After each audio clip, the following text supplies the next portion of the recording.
ഇന്നത്തെ അറിയിപ്പുകൾ. പാസ്പോർട്ട് സേവനങ്ങളുടെ ഫീസ് ഘടനയിൽ മാറ്റം വരുത്തി കേന്ദ്ര സർക്കാർ.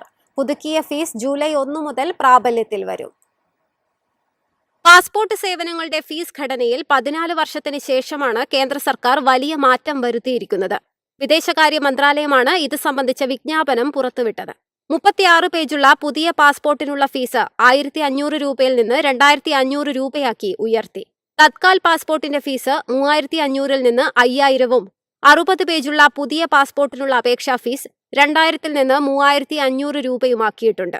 നഷ്ടപ്പെട്ടതോ കേടുവന്നതോ ആയ പാസ്പോർട്ട് പുതുക്കാൻ 36 പേജിന് 5000 രൂപയും തത്കാൽ നിരക്ക് 6000 രൂപയുമായിരിക്കും. ഇത് 60 പേജിന് 6000, 8500 എന്നിങ്ങനെയായിരിക്കും നിരക്ക്. ഫീസ് വർധന ജൂലൈ 1 മുതൽ പ്രാബല്യത്തിൽ വരും. News desk, MyFin TV.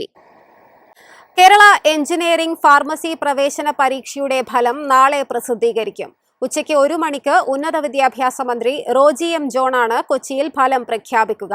CBSE 12ാം class പുനർമൂല്യനിർണയ ഫലം വൈകിയതിനാലാണ് ഇത്തവണ കീം റിസൾട്ടും വൈകിയത്.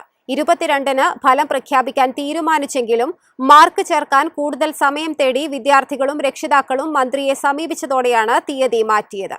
CBSE റീവാലുവേഷൻ മാർക്ക് കൂടി പരിഗണിച്ച് റാങ്ക് ലിസ്റ്റ് പരിഷ്കരിച്ച ശേഷമാണ് ഫലം പ്രഖ്യാപിക്കുന്നത്. വിവരങ്ങൾ cee.kerala.gov.in എന്ന വെബ്സൈറ്റിലൂടെ അറിയാം. CMRL എക്സാലോജിക് സാമ്പത്തിക ഇടപാട് കേസിൽ വീണ വിജയനെ ED വീണ്ടും ചോദ്യം ചെയ്യും. അടുത്തയാഴ്ച ഹാജരാകാൻ നിർദ്ദേശം നൽകിയെന്നാണ് റിപ്പോർട്ട്. ഇന്നലെ 10 മണിക്കൂറിലധികം ED വീണയെ ചോദ്യം ചെയ്തിരുന്നു. ആദ്യത്തെ ചോദ്യം ചെയ്യലിൽ വീണ നൽകിയ മൊഴികളിൽ ചില പൊരുത്തക്കേടുകൾ ഉണ്ടായിരുന്നെന്നും അതിനാലാണ് വീണ്ടും ചോദ്യം ചെയ്തതെന്നുമാണ് ED വൃത്തങ്ങൾ നൽകുന്ന വിവരം.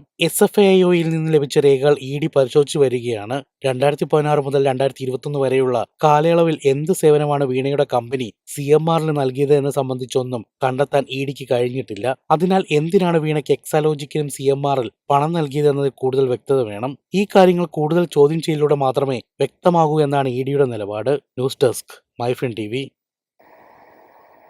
കേരളത്തിലെ കോളേജുകളുടെ സ്പെഷ്യൽ ഗ്രേഡ് പദവി ഒഴിവാക്കി സംസ്ഥാന സർക്കാർ ഉത്തരവിറക്കി.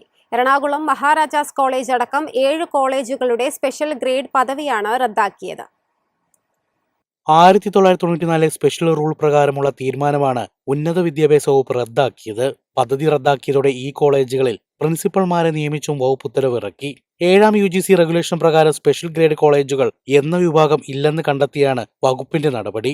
Ernakulam Maharajas college, Thalassery Brennen college, Palakkad Victoria college, തിരുവനന്തപുരത്തെ university college, Pattambi Sanskrit college, Chittur college, തിരുവനന്തപുരത്തെ വിമൻസ് കോളേജ് എന്നീ കോളേജുകളുടെ സ്പെഷ്യൽ ഗ്രേഡ് പദവിയാണ് ഒഴിവാക്കിയത്. നേരത്തെ ഈ കോളേജുകൾക്ക് മാത്രമായിരുന്നു PG റിസർച്ച് കോഴ്സുകൾ ഉണ്ടായിരുന്നത്. ആ പശ്ചാത്തലത്തിലായിരുന്നു 1994 കോളേജുകൾക്ക് പദവി നൽകി ഉത്തരവിറക്കിയത്. പിന്നീട് ഈ കോളേജുകളുടെ പദവി ഒഴിവാക്കാൻ മുൻകാല സർക്കാരുകൾ തയ്യാറായിരുന്നില്ല. സാധാരണഗതിയിൽ മറ്റു കോളേജുകളിലെ സീനിയർ പ്രിൻസിപ്പൽമാർ അവരുടെ പ്രൊബേഷൻ പീരീഡ് പൂർത്തിയാക്കിയതിനു ശേഷമായിരിക്കും സ്പെഷ്യൽ ഗ്രേഡ് കോളേജുകളിലേക്ക് പ്രിൻസിപ്പൽമാരായി പരിഗണിച്ചിരുന്നത്.